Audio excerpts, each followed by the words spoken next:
ಮತ್ತೊಮ್ಮೆ ಪ್ರೀತಿಯ ಸ್ವಾಗತ ನಮ್ಮೆಲ್ಲರ ನಮ್ಮ ಕನ್ನಡದ ಹೆಮ್ಮೆಯ ಲೇಖಕರು 100 ಪುಸ್ತಕಗಳನ್ನು ಬರೆದಿರುವಂತಹ ಹಿರಿಯ ಪತ್ರಕರ್ತರು ಬರಹಗಾರರು ಶ್ರೀ ಜೋಗಿ ಇವರು. ವೇದಿಕೆಯ ಮೇಲೆ ಇರುವಂಥ ಎಲ್ಲರಿಗೂ ವಂದನೆಗಳು. ಮತ್ತು ಇವತ್ತು ಈ ಪುಸ್ತಕದ ಮೂಲಕ ಅನಾವರಣಗೊಳ್ಳುತ್ತಿರುವ ಬೆಂಕು ಶ್ರೀ ಅವರಿಗೆ ವಿಶೇಷ ಅಭಿನಂದನೆಗಳು. ಅವರ ಇವತ್ತಿನ ಕಾರ್ಯಕ್ರಮದ ಕೇಂದ್ರ ಬಿಂದು. ನನಗೆ ಕೆಲವು ದಿನಗಳ ಹಿಂದೆ ಶಣೈ ಬಂದು ಹೇಳಿದರು, ಬಿ.ಕೆ. ಶ್ರೀನಿವಾಸ್ ಅವ್ರ ಬಗ್ಗೆ ಗೊತ್ತಲ್ವ, ನಾವೆಲ್ಲ ಸಿನಿಮಾ ಜರ್ನಲಿಸ್ಟ್ ಆಗಿದ್ದವರು. ಅವರ ಸಿನಿಮಾಗಳನ್ನು ನೋಡಿದ್ವಿ, ಅವ್ರ ಸಿನಿಮಾಗಳಲ್ಲಿ ಸಕ್ಸಸ್ ಆಗಿದ್ದು ನೋಡಿದ್ವಿ, ಕಷ್ಟಪಟ್ಟಿದ್ದು ನೋಡಿದ್ವಿ. ಮತ್ತು ಅವರ ಈ ಥರದ ಕಥೆಗಳನ್ನು ನಾನು, ಶಣೈ, ವಾಸು, ಹಲವಾರು ಸ್ನೇಹಿತರು ಕೂತಾಗ ಮಾತಾಡ್ತಾ ಇರ್ತೀವಿ. ಯಾಕೆ ಮಾಡ್ತಾರೆ ಸಿನಿಮಾ? ಈಗಿನಂತೂ ಒಂದು ಸಿನಿಮಾ ಮಾಡೋಕ್ಕೆ ಯಾರಾದ್ರು ಬಂದರೆ ಭಯ ಆಗುತ್ತೆ. ಅವರ ಮುಂದಿನ ಕತೆ ಏನಾಗ್ಬೋದು, ಅವ್ರು ಎಲ್ಲಿ ಮಾಡ್ತಾರೆ ಸಿನಿಮಾನ, ಯಾರು ತಗೋತಾರೆ, ಅವರ ಕಷ್ಟಗಳೇನು, ಇದೆಲ್ಲ ನೋಡಿದಾಗ ಒಂಥರ ಆತಂಕ ಆಗುತ್ತೆ. ಇವ್ರು ಹೇಳಿದ್ರು, ನಾನು ಹಾಲ್ ಶ್ರೀನಿವಾಸ ಅಂತ. ಅವರು ಹಾಲಲ್ಲ, ಹಾಲ್ ಶ್ರೀನಿವಾಸ್ ಅವರು ಎಲ್ಲನೂ ಮಾಡಿದ್ದಾರೆ ಕೆಲಸ. ನನಗೆ ಅವ್ರು ಮಾತಾಡ್ತಿದ್ದಾಗ ನನ್ನನ್ನು ಯಾಕೆ ಕರೆಸಿದ್ರು ಅಂತ ಅನುಮಾನ ಬಂತು. ಯಾಕಂದರೆ ಎಷ್ಟು ಚೆನ್ನಾಗಿ ಅವ್ರ ಕತೆ ಹೇಳಿದ್ರು ಅಂದರೆ, ಅವರು ಮೊದಲಿನಿಂದ ಅವರ ಇವತ್ತಿನ ತನಕದ ಕಥೆಯನ್ನು ಬಹಳ ಸೊಗಸಾಗಿ ಬಿಚ್ಚಿಟ್ರು. ಆ ಬಿಚ್ಚಿಡ್ತಾ ಯಾರೆಲ್ಲ ಅವರಿಗೆ ನೆರವಾಗಿದ್ದಾರೋ ಅವರನ್ನು ಕೂಡ ಸ್ಮರಣೆ ಮಾಡಿಕೊಂಡ್ರು. ಇಂಥ ಒಂದು ಕತೆ ನಮ್ಮದಾಗಿದ್ದರೆ ನಾವು ಕಣ್ಣೀರಿನ ಜೊತೆ ಹೇಳ್ತಿದ್ವಿ, ಒಂದು ತೊಟ್ಟು ಕಣ್ಣೀರಲ್ಲಿ ಹೇಳಿಲ್ಲ, ಅವರು ಪ್ರೀತಿಯಿಂದ ಹೇಳಿದ್ರು. ನಾವೆಲ್ಲ ಹೇಳ್ತೀವಲ್ಲ, ಊಟಕ್ಕೆ ಅಂದರೆ ಜೀವನಕ್ಕೆ ಏನು ಬೇಕಾದರೆ ರೋಟಿ ಕಪಡ ಅವ್ರ ಮಕಾನ, ಇದು ಜಗತ್ತಿನ ನಿಯಮ. ಬಟ್ ಕೆಲವರಿಗೆ ಅಷ್ಟು ಸಾಕಾಗಲ್ಲ. ಆ ರೋಟಿ ಕಪಡ ಮಕಾನ್ ಜೊತೆ ಪ್ಯಾಷನ್ ಅಂತ ಹೊಂದಿದೆ. ಇವರಿಗೆ ಸಿನಿಮಾದ ಪ್ಯಾಷನ್. ಅವರ ನಿರ್ಮಾಪಕರನ್ನು, ಅವ್ರ ನಿರ್ದೇಶಕರನ್ನು ಆಯ್ಕೆ ಮಾಡಿದ್ದು ನೋಡಿದ್ದೀವಿ. ಈ ಪುಸ್ತಕದಲ್ಲಿ ಇಂಡಿಯನ್ ಎಕ್ಸ್‌ಪ್ರೆಸ್ನವರು ಪಬ್ಲಿಷ್ ಮಾಡಿದ್ದಾರೆ. ಎಷ್ಟು ಚೆನ್ನಾಗಿದೆ ಅಂದರೆ ಪುಸ್ತಕ, ಇವತ್ತಿನ ಕಾಲಕ್ಕೆ ತಕ್ಕಂತಿದೆ. ಅಂದರೆ ಕಡಿಮೆ ಮಾತು, ಹೆಚ್ಚು ಫೋಟೋಗ್ರಫಿ. ಅವ್ರು ಯಾರ ಜೊತೆ ಒಡನಾಡಿದ್ದಾರೆ, ಅವ್ರ ಜೀವನ ಹೆಂಗೆ ಬಂದಿದೆ. ಈ ಫೋಟೋದಲ್ಲಿ ಒಬ್ಬ ವ್ಯಕ್ತಿಯ ಬದುಕನ್ನು ನೋಡೋದಂದರೆ ಒಂದು ವಿಡಿಯೋ ಸಿನಿಮಾ ನೋಡ್ದಂಗಿದೆ. ಕೆಲವು ಸಣ್ಣ ಪುಟ್ಟ ವಿವರಗಳಿವೆ, ಅದ್ರ ಜೊತೆ ಎಲ್ಲ ಫೋಟೋಗಳಲ್ಲಿ ಅವರ ಬದುಕು ಓಪನ್ ಆಗ್ತಾ ಹೋಗುತ್ತೆ. ಸಾಮಾನ್ಯವಾಗಿ ಒಬ್ಬ ನಿರ್ಮಾಪಕನ ಕಥೆ ಅಂದರೆ ಶಾರಗೋಂದೂರಿಗೆ ಗೊತ್ತಿದೆ. ಅದು ಕನ್ನಡದಲ್ಲಿ ಒಬ್ಬ ನಿರ್ಮಾಪಕನ ಕಥೆಯನ್ನು ಬರೆದ್ರೆ ಅದು ಕಷ್ಟದಲ್ಲಿದೆ. ಪತ್ರಿಕೋದ್ಯಮ, ಪತ್ರಿಕೆಯ ಸುದ್ದಿ, ಪತ್ರಿಕೆಯನ್ನು ಮುದ್ರಣ ಮಾಡೋದು, ಮಾರಾಟ ಮಾಡೋದು, ಇದೆಲ್ಲ ಒಂದು ಸಂಕಷ್ಟದ ಜಗತ್ತು. ಹಲವು ಮಂದಿ ಪತ್ರಕರ್ತರು ಕೆಲಸ ಕಳ್ಕೊಂಡಿದ್ದಾರೆ. ಹೊಸ ಪತ್ರಿಕೆಗಳಿಗೆ ಹುಟ್ಟುತ್ತಾರೆ ಅಂತ ಯಾವ ನಂಬಿಕೆಯೂ ಇಲ್ಲ. ಟೆಲಿವಿಷನ್ ಸಂಕಷ್ಟದಲ್ಲಿದೆ, ಬಟ್ ಸಿನಿಮಾ ಅದಕ್ಕಿಂತ ಸಂಕಷ್ಟದಲ್ಲಿದೆ.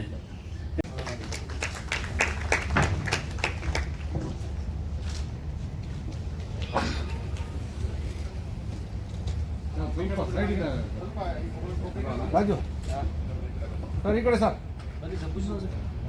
ಹಲೋ ಹಲೋ ಸರ್, ಇಲ್ಲಿ ನೋಡಿ ಸರ್. ಹೆಜ್ಜೆ ಹೆಜ್ಜೆಯ ಗುರುತುಗಳನ್ನು ನಿಮ್ಗೆಲ್ರಿಗೂ ಮನದಟ್ಟು ಮಾಡಿಕೊಟ್ಟಿದ್ದಾರೆ. ಬಹುಶಃ ಇಷ್ಟೊಂದು ಅದ್ಭುತವಾಗಿ ಮಾತನಾಡ್ತಾರೆ ಅಂತ ಹೇಳ್ಬಿಟ್ಟು ನಾನಾದರೆ ಕೆ ವಿ ಚಂದ್ರಶೇಖರ್ ಅವರಾಗಲಿ, ವೇದಿಕೆಯಲ್ಲಿರುವ ಯಾರೂ ಕೂಡ ಅಂದ್ಕೊಂಡಿರಲಿಲ್ಲ. ಅಷ್ಟರ ಮಟ್ಟಿಗೆ ಆ ಜನರಿಗೆ ಆ ಒಂದು ನಿಮ್ಮ ಏನೇನು ಅಭಿಲಾಷೆಗಳಿತ್ತು, ಏನೇನು ಕಷ್ಟಪಟ್ಟು ಎಲ್ಲವನ್ನ ನೀವು ಹೇಳ್ಕೊಟ್ಟಿದ್ದು. ನಿಮ್ಮ ಆಕಾರ ಚಿಕ್ಕದಾಗಿರ್ಬೋದು, ಆದರೆ ನಿಮ್ಮ ವ್ಯಕ್ತಿತ್ವ ಇದೆಯಲ್ಲ, ಅದು ನಮಗೆಲ್ರಿಗೂ ಹೆಮ್ಮೆ. ಯಾಕೆಂತ ಹೇಳಿದ್ರೆ ಆ ಎಲ್ಲ ಕಷ್ಟ, ಸುಖ, ನೋವನ್ನು ನೀವು ಅನುಭವಿಸ್ಕೊಂಡು ಇಷ್ಟ ಮಟ್ಟಿಗೆ ಬೆಳೆದಿದ್ರಿ. ನಾವು ಅಷ್ಟೇ ನಿಮ್ಮ ಥರನೇ ಹಸುವಿನಿಂದ ಮತ್ತೊಂದರಿಂದ ಬೆಳೆದಂಥವ್ರು ನಾವು. ಅದು ನಮಗೆ ಅರ್ಥ ಆಗುತ್ತೆ. ನಿಮ್ಮ ನೋವು ಏನಿದೆಯೋ ಅದು ನಮಗೆ ಅರ್ಥ ಆಗುತ್ತೆ. ಯಾಕೆಂತ ಹೇಳಿದ್ರೆ ನಾವು ಅದೇ ದಾರಿಯಲ್ಲಿ ಬೆಳೆದು ಬಂದಂಥವ್ರು.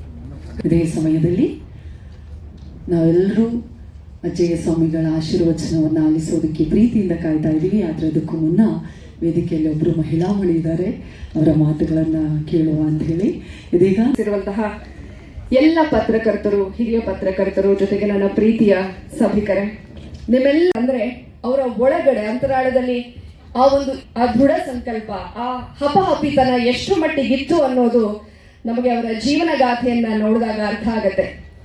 ಶ್ರೀನಿವಾಸ್ ಸರ್ ಮಾತಾಡುವಾಗ ಒಂದು ಮಾತನ್ನ ಹೇಳಿದ್ರು, ನನಗೆ ಓದಕ್ ಬರಲ್ಲ ಅಂತ ಹೇಳಿದ್ರು. ಬಟ್ ಇವತ್ತು ಅವರ ಜೀವನ ಗಾಥೆಯನ್ನ ನಾವೇನು ಓದೋ ಲೆವೆಲ್ಗೆ ಅವರು ಬೆಳೆದಿದ್ದಾರೆ ಅಂತಂದ್ರೆ ಅದು ತಾನೇ ಸಾಧನೆ ಅಂತ ಅಂದ್ಕೊಂಡ್ರೆ ಅದಕ್ಕೆ ವಿರುದ್ಧವಾಗಿ ನಿಲ್ತಾರೆ ಶ್ರೀನಿವಾಸ್ ಅವರು. ನಿಜವಾಗ್ಲೂ ಅವರೊಳಗೆ ಆ ಹಸಿವು, ಆ ಇಚ್ಛಾಶಕ್ತಿ ಇನ್ನ ಕೂಡ ಮುಗ್ದಿಲ್ಲ. ಎಲ್ಲಿ ಅವರು ಕಳ್ಕೊಂಡಿದ್ದಾರೋ ಅಲ್ಲೇ ಅವರು ಹುಡುಕ್ತಾ ಇದ್ದಾರೆ. ಖಂಡಿತ ಅವರು ಗೆಲ್ತಾರೆ. ಯಾಕಂದ್ರೆ ಅವರಲ್ಲಿರುವಂತಹ ಆ ಹಸಿವು ಏನಿದೆ ಅದು ಇನ್ನೂ ಕೂಡ ಜೀವಂತವಾಗಿದೆ. ನಿಮ್ಮೆಲ್ಲರ ಜೋರಾದ ಚಪ್ಪಾಳೆ ದಯವಿಟ್ಟು. ವೆಂಕಟೇಶ್ವರಿ ದಂಪತಿಗಳಿಗೆ ಅವರ ಕುಟುಂಬಸ್ಥರಿಗೆ ಕೂಡ ಆಶೀರ್ವಾದವನ್ನು ನೀಡ್ತಾ ಇದ್ದಾರೆ.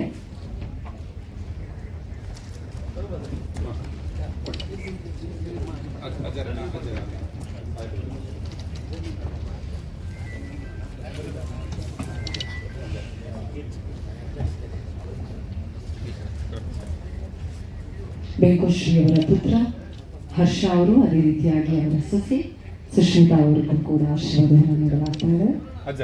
Why we aptly named this book Unscripted. Mr. Srinivasan is a shining example of hard work, determination and perseverance. He started his journey from scratch, and through his dedication, commitment, he achieved great success in life in Kannada film industry. His life is a true inspiration for the young generation, proving that with hard work and determination, one can overcome any challenges in life and reach to great heights. It is his inspiring journey that motivated us to undertake this project and document his life through this coffee table book. On behalf of our entire team, I wish Mr. B.K. Srinivasan good health, happiness and continued success in all his future endeavors. And the team who worked tirelessly for this project is also with me, and I would like to introduce them to all of you. And please come forward, Mr. Please come here, Robi. And Mr. Chaitanyesh, he was our assistant editor, and Mr. Navaneet, please come forward. And Mr. Mahesh, who designed this book and made it very, very extraordinary. And round of applause. Thank you, sir. ಎಲ್ಲರ ಜೀವನದ ಪರಿವರ್ತನೆಯನ್ನು ಸಮಾಜಕ್ಕೆ ಒತ್ತು ಕೊಟ್ಟು ಸರಳ ಸಜ್ಜನಿಕೆಯಲ್ಲಿ ಪತ್ರಿಕೆಯಲ್ಲಿ ಬರಹವಾಗಿರ್ತಕ್ಕಂಥ ಪತ್ರಿಕಾ ವರದಿಗಾರರೇ, T V ಮಾಧ್ಯಮದವರೇ, ಪತ್ರಿಕಾ ಮಾಧ್ಯಮದ ಹಿರಿಯ ಚೇತನ ಶಕ್ತಿ ಆಗಿರ್ತಕ್ಕಂಥ ಶ್ರೀಯುತ ಪೊನ್ನಪ್ಪನವರೇ, ಕನ್ನಡ ಅಭಿಮಾನಿಗಳೇ, ಬಿ ಕೆ ಶ್ರೀನಿವಾಸ್ ಅವರ ಎಲ್ಲ ಪ್ರೀತಿಯ ಸ್ನೇಹಿತರೇ, ತಾಯಂದಿರೇ, ಯುವಕರೇ, ತಮ್ಮೆಲ್ಲರ ಅಂತರಾತ್ಮಕ್ಕೆ ಶರಣಾರ್ಥಿ. ಇವತ್ತಿನ ವಿಶೇಷವಾಗಿರ್ತಕ್ಕಂಥ ಒಂದು ಪತ್ರಿಕೆ ಬಿಡುಗಡೆಯನ್ನು ನಾವು ನೋಡಿದ್ದೀವಿ.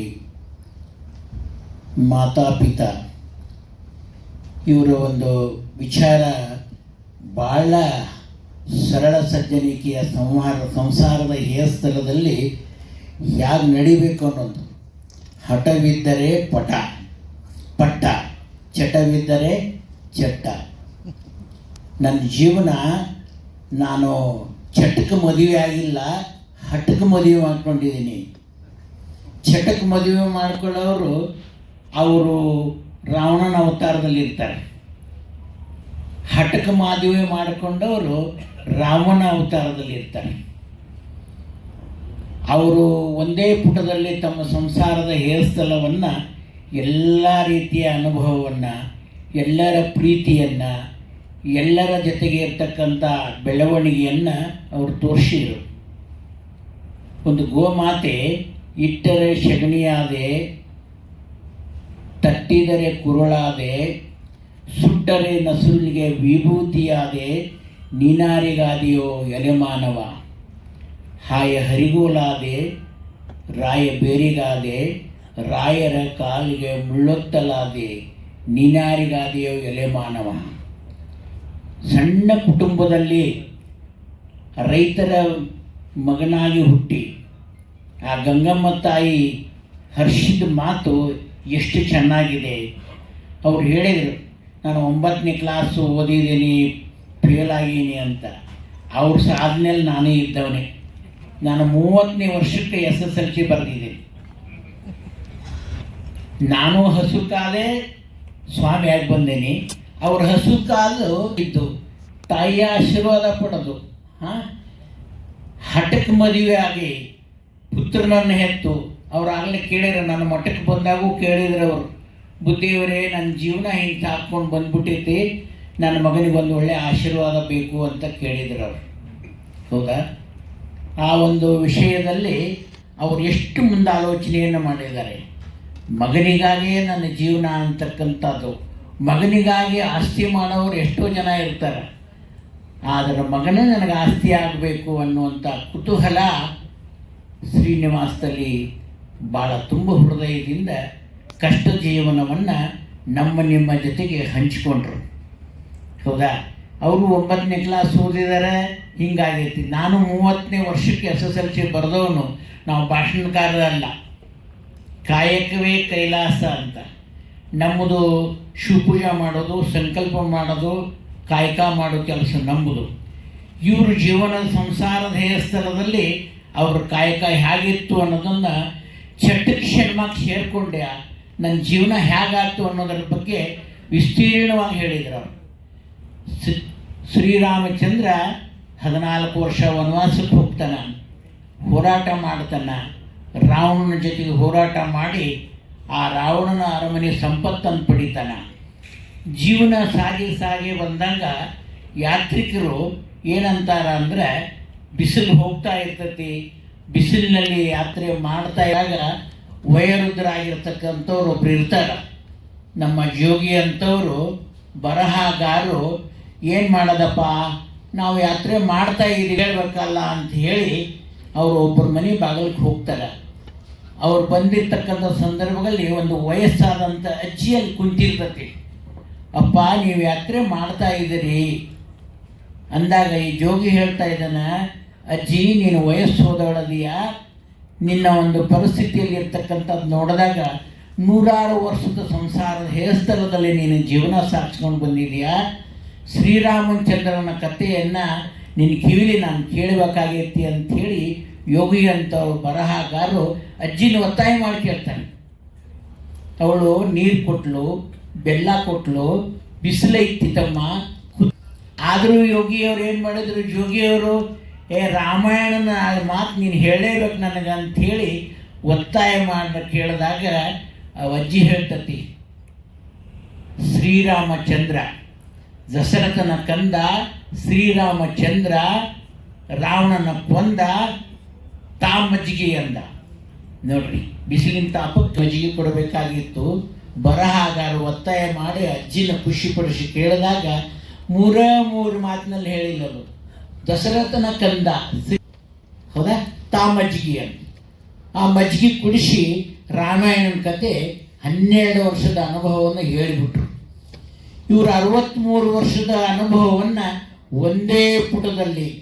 ಈಗ ಅವರು ಎಲ್ಲರನ್ನು ಸ್ವಾಗತ ಮಾಡಬೇಕಾದ್ರೆ ತಮ್ಮ ಬಾಲ್ಯದ ಇರತಕ್ಕಂಥ ಸನ್ನಿವೇಶವನ್ನು 63 ವರ್ಷದ ಅನುಭವವನ್ನು ನಿಮ್ಮ ಜೊತೆಗೆ ಹಂಚಿಕೊಂಡ್ರು. ಹೌದಾ?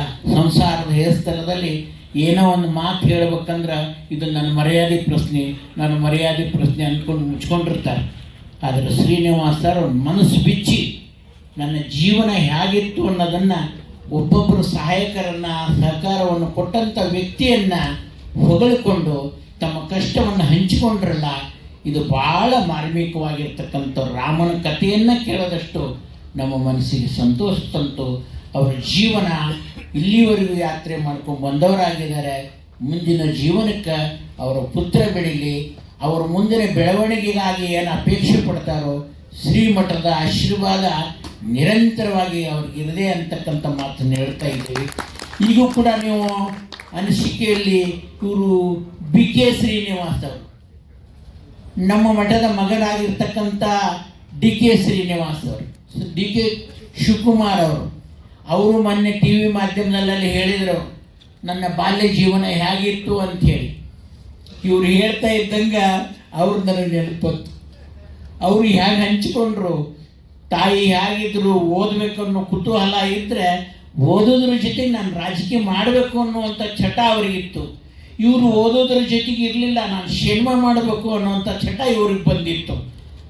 ಜೀವನ ಚಟಕ್ಕಾಗಿ ನಾವು ಹೋಗಬಾರ್ದು, ಹಠಕ್ಕಾಗಿ ಹೋಗ್ಬೇಕನ್ನುವಂಥ ಸಾಧನೆ ಮಾಡಿರ್ತಕ್ಕಂಥ ವ್ಯಕ್ತಿ ಶ್ರೀನಿವಾಸ್ ಅವರು.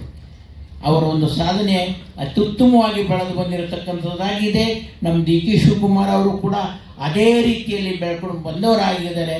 ಮುಂದಿನ ಉತ್ತಮವಾಗಿರ್ತಕ್ಕಂಥ ರಾಜ ಪ್ರತ್ಯಕ್ಷ ದೇವತ, ಆ ರಾಜ್ಯದ ವಂಶದಲ್ಲಿ ಹುಟ್ಟಿರ್ತಕ್ಕಂಥ ಪುತ್ರರು ಹೇಗಿದ್ರು ಆಗ ಶ್ರೀಮಠದ ಆಶೀರ್ವಾದ ಡಿ ಕೆ ಶಿವಕುಮಾರರಿಗಾಗಿದೆ. ಮುಂದಿನ ಸಂಸಾರದ ಸ್ಥಳದಲ್ಲಿ ಸಿನಿಮಾ ಚಟಕ್ಕಾಗಿ ಹೊಂಟಿರ್ತಕ್ಕಂಥ ಬಿ ಕೆ ಶ್ರೀನಿವಾಸ್ ಅವರಿಗೆ ನನ್ನ ಶ್ರೀಮಠದ ಆಶೀರ್ವಾದ ಇರುತ್ತೆ ಅಂತಕ್ಕಂಥ ಮಾತನ್ನು ಹೇಳುತ್ತಾ ಎರಡು ಮಾತಿಗೆ ವಿರಾಮ ಕೊಡುತ್ತೀವಿ. ಶಿವಂ ಭೂಯಾತ್, ಶಿವಂ ಭೂಯಾತ್, ಶಿವಂ ಭೂಯಾತ್. Sir, thank you so much. ನಮ್ಮೆಲ್ಲರ ಪರವಾಗಿ ಅದೇ ರೀತಿಯಾಗಿ ಪ್ರೆಸ್ ಕ್ಲಬ್, ಅದೇ ರೀತಿಯಾಗಿ ಮಾಧ್ಯಮ ಅಕಾಡೆಮಿಯ ಮಾಜಿ ಅಧ್ಯಕ್ಷರಾಗಿರುವಂತಹ ಹಿರಿಯರು ಶ್ರೀ ಹೊನ್ನಪ್ಪ ಅವ್ರಿಗೂ ಕೂಡ ಪ್ರೀತಿಯ ವಂದನೆಗಳನ್ನು ಸಮರ್ಪಿಸ್ತಾ ಇದ್ದೀವಿ.